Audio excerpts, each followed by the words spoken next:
Você provavelmente já ouviu falar da Mesopotâmia, mas não conhece muita coisa da arte que os povos desse local do mundo produziram.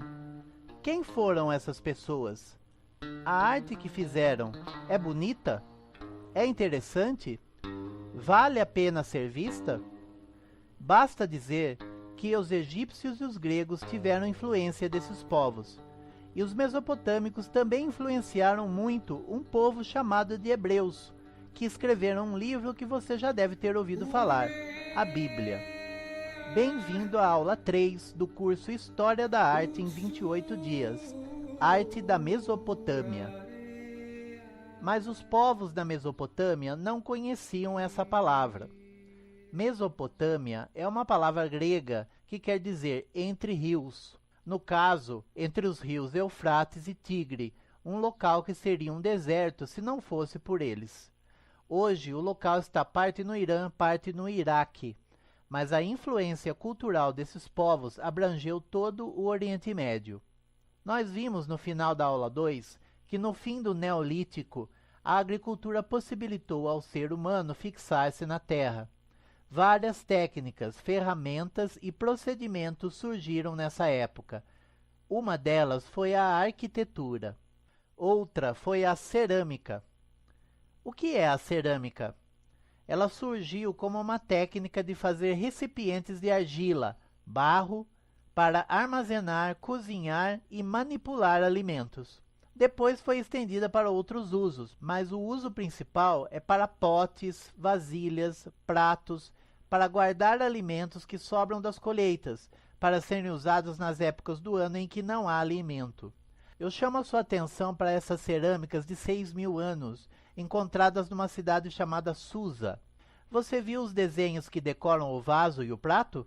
O jeito de desenhar os animais não lembra a arte pré-histórica que vimos na outra aula? Veja agora essa escultura. É uma leoa encontrada perto da atual Bagdá.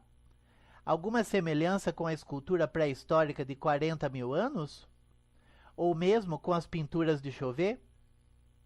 Várias outras semelhanças, como o uso de animais, como touros, cervos, mas principalmente leões, mostram que alguns elementos das culturas pré-históricas permaneceram nos primeiros povos civilizados. O primeiro povo que nos chama a atenção na Mesopotâmia são os sumérios. Eles forneceram a base cultural de todos os povos que vieram depois. A forma de vida, economia, política, mitos e lendas, religião e arte. Eles desempenham o mesmo papel para a Mesopotâmia que os gregos na nossa cultura ocidental. Como esses povos ainda estavam muito próximos da natureza, não é de se estranhar que os animais desempenhem um papel fundamental na sua arte. Vejam esses objetos encontrados na cidade de Ur. Esta é uma lira, um instrumento musical de cordas, decorada com a cabeça de um touro. E esse bode com os chifres enroscados num arbusto. São peças feitas há 5.000 anos, que mostram uma técnica muito sofisticada de trabalhar com metais, pedra e madeira, a técnica da ourivesaria. Lembra-se da arquitetura, a arte de fazer casas para os homens e para os deuses?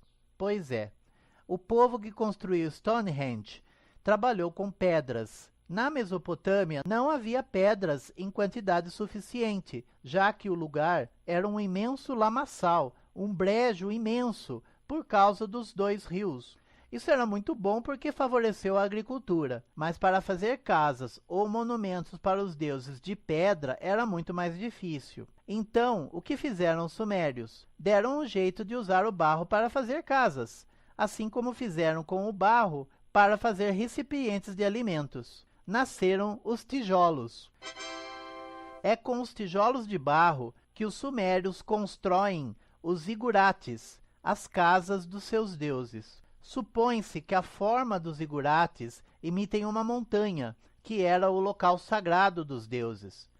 Montanhas eram muito distantes da Mesopotâmia. O local era, e ainda é, uma imensa planície, um terreno plano. Então, para ter os deuses mais próximos em sua cidade, o jeito foi fazer montanhas artificiais, os zigurates.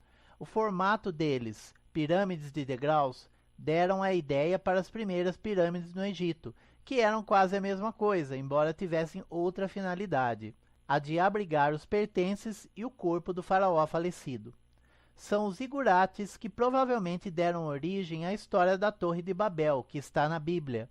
Babel é outra palavra para Babilônia, uma das cidades visualmente mais deslumbrantes da antiguidade. Quando os mesopotâmicos descobriram que misturar pigmentos, substâncias que dão cor às tintas, ao barro e depois queimar os tijolos feitos dessa forma num forno, resultava em algo assim: os tijolos esmaltados, que depois deram origem aos azulejos, e aí decoraram paredes com essa técnica.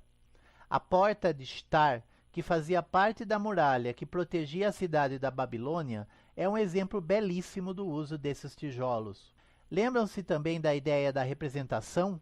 A imagem que substitui um objeto ou um ser real e que nos traz à memória a recordação de algo? Pois aqui na Suméria um outro uso é dado para essa ideia. Vejam essas estatuetas.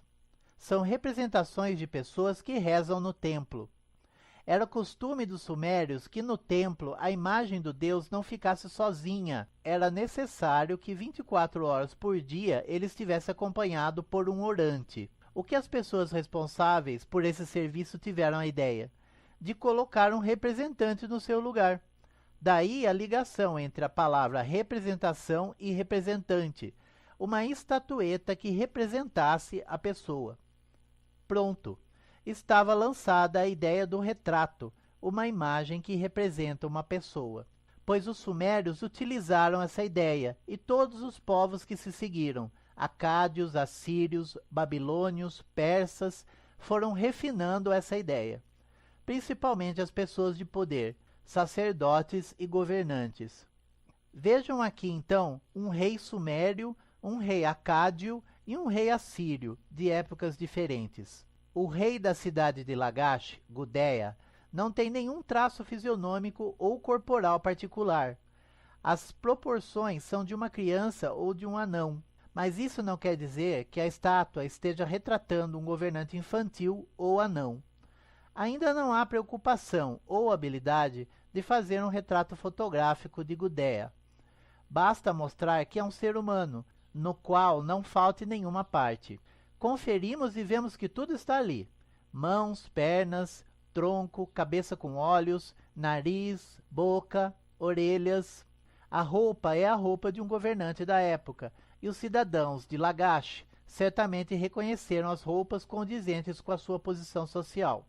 O suposto retrato de Sargão II usa a mesma ideia, uma imagem tridimensional, ou seja, um objeto que fez lembrar aos acádios a figura de seu rei. Esta imagem, no entanto, aproxima-se mais de um guerreiro de sua época, e não do rei piedoso construtor de templos de uma cidade agrícola como Lagash.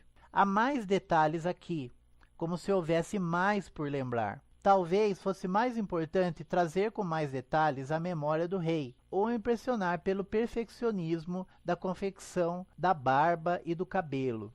Mas ainda não há correspondência exata, que nós chamamos de fotográfica, com a pessoa real. Assurbanipal é um rei que viveu mais ou menos 1200 anos depois de Sargão II. Mas vemos aqui a mesma forma de representar.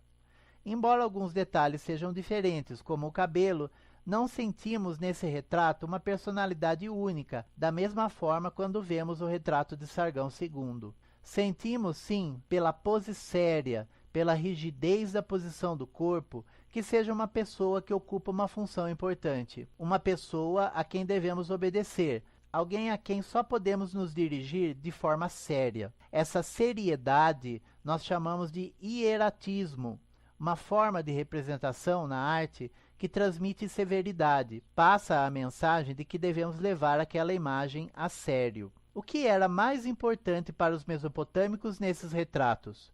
Não era mostrar fielmente as feições de uma pessoa, e sim a ligação de uma pessoa real com uma imagem. Declarar que essa estátua representa o rei, na verdade, quer dizer, essa estátua está no lugar do rei, já que ele não pôde estar aqui neste momento. Era uma lembrança viva de que o rei mandava naquela cidade, e por isso era colocado em locais públicos. A mesma função dos retratos do presidente da República nas repartições públicas hoje em dia. Outro ponto curioso na arte mesopotâmica, pelos séculos afora, são suas figuras animais, as quais falamos já no início dessa aula. Uma ligação visual muito forte entre os animais das cavernas pré-históricas e a arte mesopotâmica é encontrada na representação da caça do rei aos leões. A caça aos leões era privilégio do rei, e existem baixos relevos como este, mostrando como era a caça. A diferença entre as duas épocas, a pré-histórica e a mesopotâmica, é a atitude. O homem pré-histórico mostra reverência e temor com os leões, a ponto de pintar esses animais em cavernas profundas, como se os animais representados estivessem aprisionados num lugar seguro, para não escaparem. O mesopotâmico mostra total domínio e confiança na sua capacidade de matar esses animais. Não sabemos qual é a reação que a leoa ferida possa ter causado numa pessoa dessa época, mas hoje sentimos compaixão da dor de um animal abatido numa luta na qual não tinha a menor chance de sair vivo. Os deuses mesopotâmicos não eram animais misturados a seres humanos, dizemos animais antropomórficos, como eram os deuses egípcios. Mas outros personagens mitológicos eram personagens como Sirruches, Lamassus e Shedus. Misturavam animais diferentes e partes humanas num mesmo ser. Essas ideias religiosas e artísticas foram passadas adiante, e nós chamamos os Sirruches de grifos, dragões com garras de águia, pernas de felino, cabeça de chifre e língua de serpente.